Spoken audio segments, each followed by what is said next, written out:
Assalamualaikum warahmatullahi wabarakatuh dan salam sejahtera. Kembali lagi bersama saya Rusdi Syarif. Baiklah, seperti mana yang kita tahu bahawa Perdana Menteri Malaysia telah mengumumkan bahawa PKPB dilanjutkan. Jadi bagaimana nasib warga Indonesia yang ada di Malaysia ini? Terus saksikan.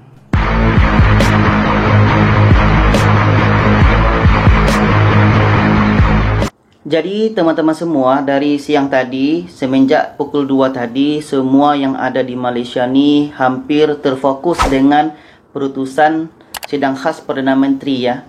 Yang mana tadi diumumkan bahawa PKPB dilanjutkan, Perintah Kawalan Pergerakan Bersyarat. Yang mana ini menjadi tanda tanya kepada warga negara Indonesia yang ada di Malaysia ya. Dan mungkin di antara kita ramai yang bertanya, sampai tadi saya lihat di YouTube saya tidak sempat balas karena saya sedang berusaha mencari informasi tentang apa saja informasi terbaru berkenaan dengan PKPB ni. Apakah ada perubahan tentang jadual pesawat, tentang warga negara Indonesia yang pulang ke kampung. Okey, sekarang saya akan bagi tahu, tapi sebelumnya seperti mana yang kita tahu bahawa di Malaysia dilanjutkan PKPB sehingga 9 Jun. Di sebelah ini teman-teman bisa lihat bahawa ini adalah intipati perutusan khas Perdana Menteri 10 Mai 2020 pada pukul 2 tadi. Jadi ini nombor 1 hingga 8 bisa kita baca. Sedangkan yang di sini 9, atas nasihat KKM dan MKN, PKPB dilanjutkan selama 4 minggu sehingga 9 Jun 2020. Sedangkan yang nombor 10, segala SOP perlu dipatuhi sepanjang PKPB. 11, larangan pergerakan antar negeri masih berkuat kuasa. 12, balik kampung untuk tujuan hari raya tidak dibenarkan. PM menasihati supaya rakyat bersabar. Sehingga sampai nombor 18 ni bisa kita baca. Dan di sebelahnya lagi ada itu nombor 19 hingga 25. Jadi di sini saya akan ambil poin kita saja, iaitunya bagaimana kita yang mau pulang kampung. Sampai tadi pukul 6 sore, pukul 6 petang waktu Malaysia, itu jadual penerbangan untuk AirAsia yang dibuka sebelum ini itu masih belum ada perubahan. Contoh KL ke Surabaya, KL ke Semarang, KL ke Medan, Sene Johor Bahru ke Surabaya, Sene Johor Bahru ke Medan, itu belum ada perubahan. Dan pun belum ada penambahan jadual penerbangan yang dibuka. Mudah-mudahan jadual yang ada ni tidak berubah. Tapi apa-apa informasi terbaru tentang penerbangan ni saya akan update hari-hari kalau ada informasi. Jadi teman-teman yang sudah booking tiket itu teruskan saja. Kalau ada tiket teruskan saja ke bandara. Karena berdasarkan yang kita baca tadi pada poin ke-11, larangan pergerakan antar negeri masih berkuat kuasa. Jadi kalau kita mau ke bandara dan sudah ada tiket, itu adalah modal kita untuk pergi bandara. Supaya nanti kalau kita jumpa dengan pegawai yang bertugas, kita bisa lihatkan tiket. Ini tiket saya. Dan bagaimana dengan teman-teman yang tidak ada tiket, terpaksa booking online dan boleh terus ke bandara. Seandainya ada teman-teman yang berani ke bandara, karena di bandara sebenarnya ada informasi yang saya dengar, di bandara itu ada dijual tiket untuk AirAsia ya, seperti yang tujuan yang saya sebut tadi. Dan teman-teman pun yang pulang melalui Garuda atau MAS daripada KL ke Jakarta pun ada dijual di bandara, menurut informasi yang saya terima. Jadi teman-teman mana yang berani, terus saja ke bandara untuk membeli tiket di bandara. Seterusnya, ini berkenaan dengan kalau kita pulang melalui pelabuhan. Untuk Dumai, sampai sore tadi, itu belum saya dengar informasi ada dibuka. Sampai pun saya bertanya kepada seorang ejen, katanya belum ada informasi. Dan pun masih menunggu pemerintah Indonesia untuk buka jalur PD ke Dumai ya. Dan seterusnya kalau kita pulang melalui pelabuhan Johor, apakah Situalang, apakah Pasir Gudang, minggu ini masih berjalan. Untuk minggu depan mudah-mudahan pun masih berjalan. Jadi bagaimana kalau kita mau balik? Kalau teman-teman ada tiket balik melalui Situalang, melalui Pasir Gudang, itu lebih baik bisa teruskan perjalanan. Karena itu kita sudah merentas negeri ya, dari Selangor contohnya ke Johor. Bagaimana kita yang tidak ada tiket ini?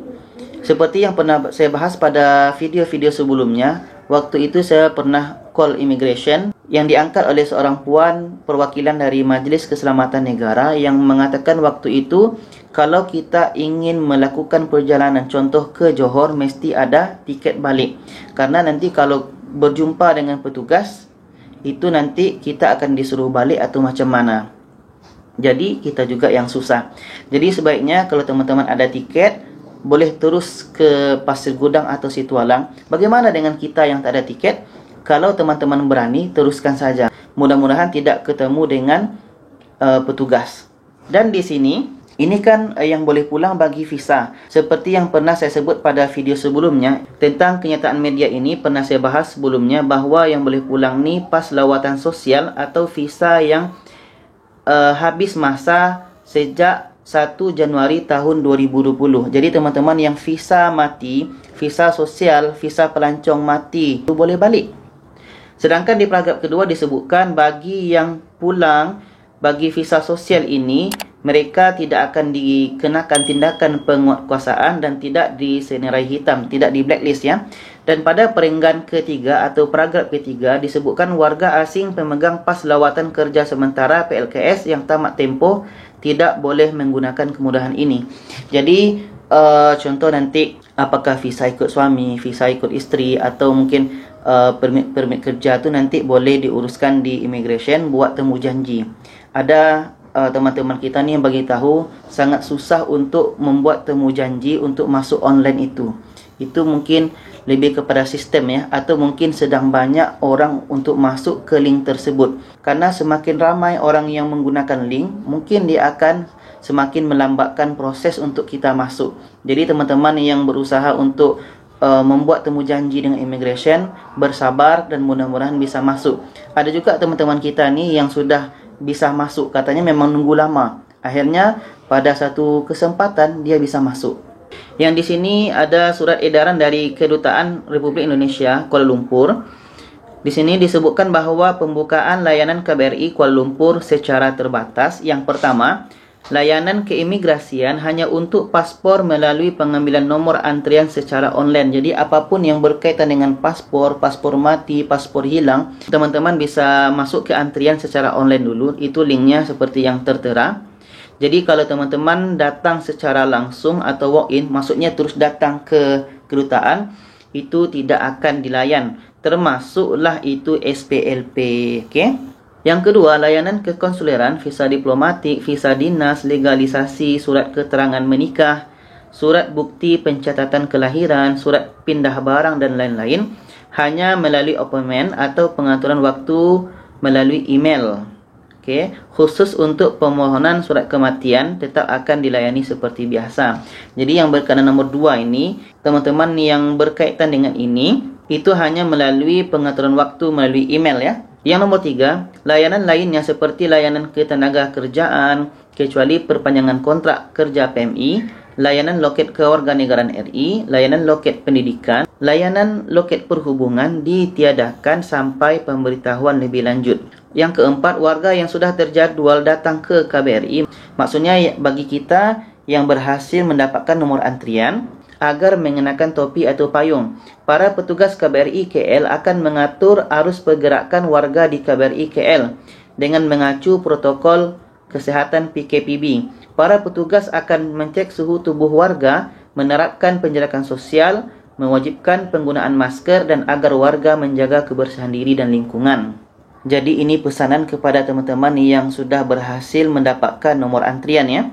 Nomor 5, layanan terbatas KBRI KL ini dilakukan dalam rangka mewujudkan komitmen pelayanan warga, namun dengan tetap mengacu pada protokol kesehatan pemerintah Malaysia terkait PKPB. Jadi ini Kuala Lumpur 8 Mai. Jadi teman-teman, segala arahan yang dikeluarkan oleh KBRI, segala arahan yang dikeluarkan oleh Immigration Malaysia atau JIM, Jabatan Immigration Malaysia, kita kena patuh ya. Karena kita mesti akur, kita mesti ikut dengan aturan yang ada di negara Malaysia. Jadi apapun informasi untuk yang akan datang ini, kalau saya dapat, saya akan terus bagi informasi kepada teman-teman. Jadi tadi saya sudah bagi tahu tentang bagaimana info penerbangan terkini Mana yang jadul sudah ada, mudah-mudahan tidak di cancel lagi, mudah-mudahan terus. Yang kedua tadi tentang kalau kita balik melalui pelabuhan. Yang ketiga tadi tentang informasi dari immigration. Yang keempat tentang informasi dari KBRI. Jadi teman-teman, itu saja dulu informasi untuk hari ini. Mudah-mudahan kita bisa faham dan bisa mencerna informasi yang saya bagi ini. Jadi kalau ada teman-teman dapatkan informasi pun boleh share di komen di bawah ya. Dan share video ini kepada yang lainnya supaya lebih ramai yang tahu. Terima kasih. Wassalamualaikum warahmatullahi wabarakatuh.